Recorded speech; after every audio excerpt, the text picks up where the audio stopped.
Hello বন্ধুরা, আমার নাম শুভঙ্কর দে। আমি আমার প্রথম বাংলা ব্লগ করতে যাচ্ছি। আমি যাচ্ছি অযোধ্যা রাম মন্দির উদ্বোধন দেখার জন্য। আজ 21 তারিখ। হাওড়া প্ল্যাটফর্ম থেকে অযোধ্যাগামী কোনো ট্রেন না পেয়ে সুলতানপুর যাওয়ার জন্য আমি রওনা দিই কুম্ভ এক্সপ্রেসে। কুম্ভ এক্সপ্রেস ভোরবেলা আমাকে সুলতানপুর পৌঁছে দেয়। সকাল 4টের আশপাশে আমি পৌঁছে যাই। তারপরে সেখান থেকে বাস স্টপে আসি, আর বাস স্টপে আসার সঙ্গে সঙ্গে দেখতে পাই যে আমি অযোধ্যার খুব কাছাকাছি পৌঁছে গেছি, কারণ এখানটায় সম্পূর্ণভাবে চারিদিকে সুসজ্জিত হয়ে রয়েছে রাম মন্দির উদ্বোধনের উৎসবের জন্য। আর এখান থেকে কোনো গাড়ি ঘোড়া বাস কোনো কিছুই অযোধ্যাগামী কিছুই চলছে না।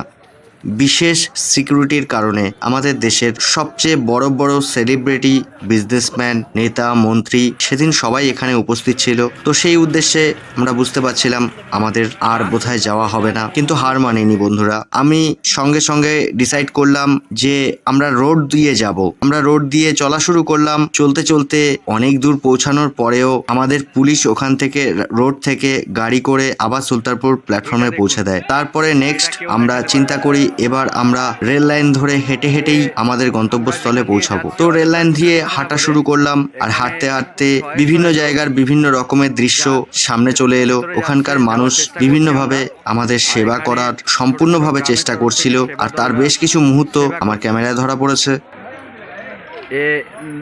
যত লোক আছে এখানে, তারা এখানে সমস্ত খিচুড়ির বন্দোবস্ত করেছে। এগুলো হচ্ছে গ্রামের সমস্ত ভিতরের সিন, যেগুলো কেউ দেখাতে পারছে না।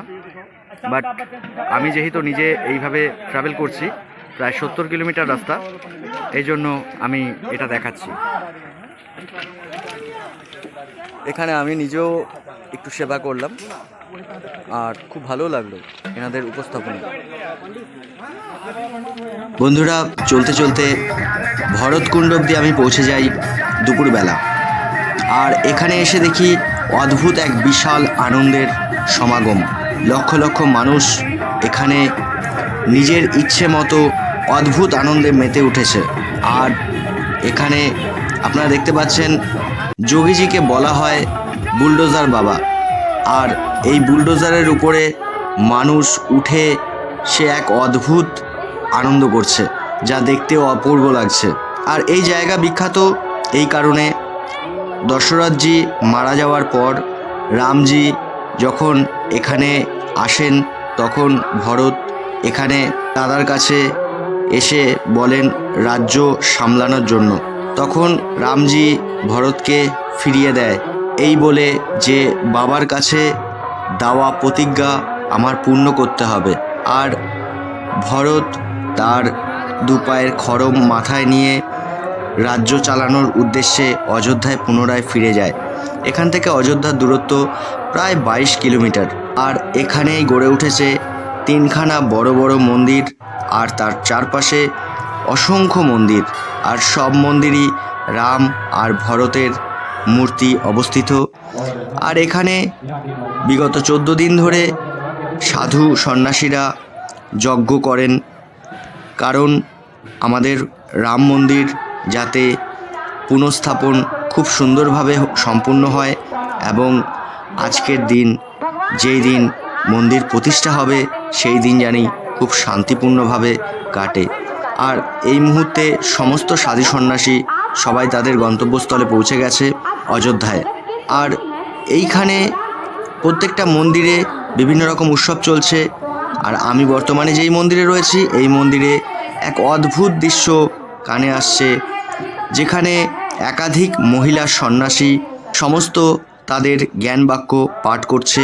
সম্পূর্ণ জ্ঞানবাক্যর মধ্যে সবচেয়ে বেশি ছিল আমাদের পশ্চিমবঙ্গের 2 মহান ব্যক্তিত্বের কথা, এক শ্রী রামকৃষ্ণ আর এক স্বামী বিবেকানন্দ। তাদের যে জ্ঞান, তাদের যে দৃষ্টি শ্রীরামকে নিয়ে, তারই বর্ণনা এখানে সমস্ত মানুষকে এনারা শোনাচ্ছেন। এতে বোঝা যায় আমাদের দেশ সবাই সবাইকে নিয়ে জুড়ে রয়েছে, আমরা কেউ কারোর থেকে আলাদা নই। আর এই সম্পূর্ণ ভারতবর্ষ এইভাবেই হাজারো বছর ধরে একইভাবে চলছে। আর প্রত্যেকটা মন্দিরে সমস্ত ভগবানের মূর্তি রয়েছে, সঙ্গে রাম আর ভরতজিরও মূর্তি রয়েছে। এ এক অদ্ভুত দৃশ্য। আর এইখানে এসে আমার ভেতরেও মন চঞ্চল আরও বেড়ে গেছে, কারণ আমার একটাই মনে হচ্ছে অযোধ্যার খুব কাছে পৌঁছে গেছি। আর বেশি দূর নয় অযোধ্যা, মাত্র তো 22 কিলোমিটার পৌঁছে যাব। বন্ধুরা, এখানে সঙ্গে সঙ্গেই আনন্দ শেষ করে বেরিয়ে পড়ি অযোধ্যার উদ্দেশ্যে। অযোধ্যা যাওয়ার পথে এই প্রথম মন্দির সামনে পড়ে, যেখানে সপরিবারে রাম, লক্ষ্মণ, সীতা, সঙ্গে হনুমানজি সবাই মিলে এই মন্দিরে স্থাপিত। এই মন্দিরের এক পাশে দেখতে পারলাম তার মা তার পুত্রকে কৃষ্ণরূপে সাজিয়ে দাঁড়িয়ে আছে। এই মন্দিরটি একটা অত্যন্ত সুন্দর মন্দির, দেখে অপূর্ব লাগলো। আর এটা হচ্ছে টেন্ট হাউস। টেন্ট হাউসে অসংখ্য মানুষ রাত্রিবাস করতেন দীর্ঘদিন ধরে। আর এখানে স্থাপিত রামজির ধনুক এবং তার পাদুকা। আর এই মন্দিরটি হচ্ছে হনুমান মন্দির, যেখানে সমস্ত আমাদের শিখ ভাই, পাঞ্জাবি ভাই যারা আছেন, তারা পাঞ্জাব থেকে সপরিবারে সম্পূর্ণ মন্দিরে ভারতবর্ষের যত জায়গার থেকে লোক আসছে তাদের সবাইকে দীর্ঘদিন ধরে প্রতিদিন সেবা করছে এবং আগেও এরা চালিয়ে যাবে। এরা একই সঙ্গে রামজির উৎসব, জন্মোৎসব পালন করছে। জন্মোৎসবে অপূর্বভাবে দিওয়ালির মতো সুন্দরভাবে প্রদীপ দিয়ে সাজিয়ে তুলেছে মন্দিরের চারপাশ আর মন্দিরের আঙিনা। আর অযোধ্যার সব জায়গায় এবং আমাদের দেশেরও সব জায়গায়, বিদেশেও বিভিন্ন জায়গায় যেখানে আমাদের রাম প্রিয় আমরা রয়েছি, সেখানেই আমরা নিজেদের জায়গাগুলোকে একইভাবে সাজিয়ে রেখেছি। আর অযোধ্যার গলিতে গলিতে এক অদ্ভুত আনন্দের দৃশ্য চোখে পড়ছে, কারণ এখানে বিভিন্ন মানুষ, আমরা আমাদের জীবনকালে স্বাধীনতার উৎসব পালন করিনি, আমাদের তখন জন্ম হয়নি, তাও নতুন করে মনে হচ্ছে আমরা আমাদের হারানো পূর্ব স্মৃতি আমরা আমাদের সামনে দেখতে পাচ্ছি। হয়তো আমরা নতুন করে এক নতুন দেশের নির্মাণ করতে চলেছি। এ এক অদ্ভুত সুন্দর আনন্দ। আর এই সমস্ত আনন্দে মেতে উঠেছে অযোধ্যাবাসী। অযোধ্যার গলিতে গলিতে, অযোধ্যার কোনায় কোনায় একই দৃশ্য। সবাই, সম্পূর্ণ ভারতবর্ষ এখানে রয়েছে। ভারতবর্ষের বিভিন্ন জায়গা থেকে সমস্ত লোক এখানে এসে এক হয়ে গেছে। রাস্তার মধ্যে এক অদ্ভুত আনন্দের পরিক্রমা চলছে, যেই পরিক্রমার বর্ণনাই শুধু করা যেতে পারে, বাস্তবায়িত ওখানে গেলেই দর্শন করা যাবে। এ এক অদ্ভুত দৃশ্য বন্ধুরা। আর এই সব কিছুর মাঝখানে আমার সঙ্গে একটা অ্যাক্সিডেন্ট বা ইনসিডেন্ট ঘটে যায়। রাম মন্দির দর্শন করে ফেরার পথে আমি আমার ক্যামেরা হারিয়ে ফেলি।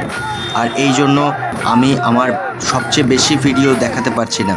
আমার এই ভিডিওটুকু দেখে যদি আপনাদের ভালো লাগে তো চ্যানেলটি সাবস্ক্রাইব করে রাখুন আর ভিডিওটিকে লাইক দিন।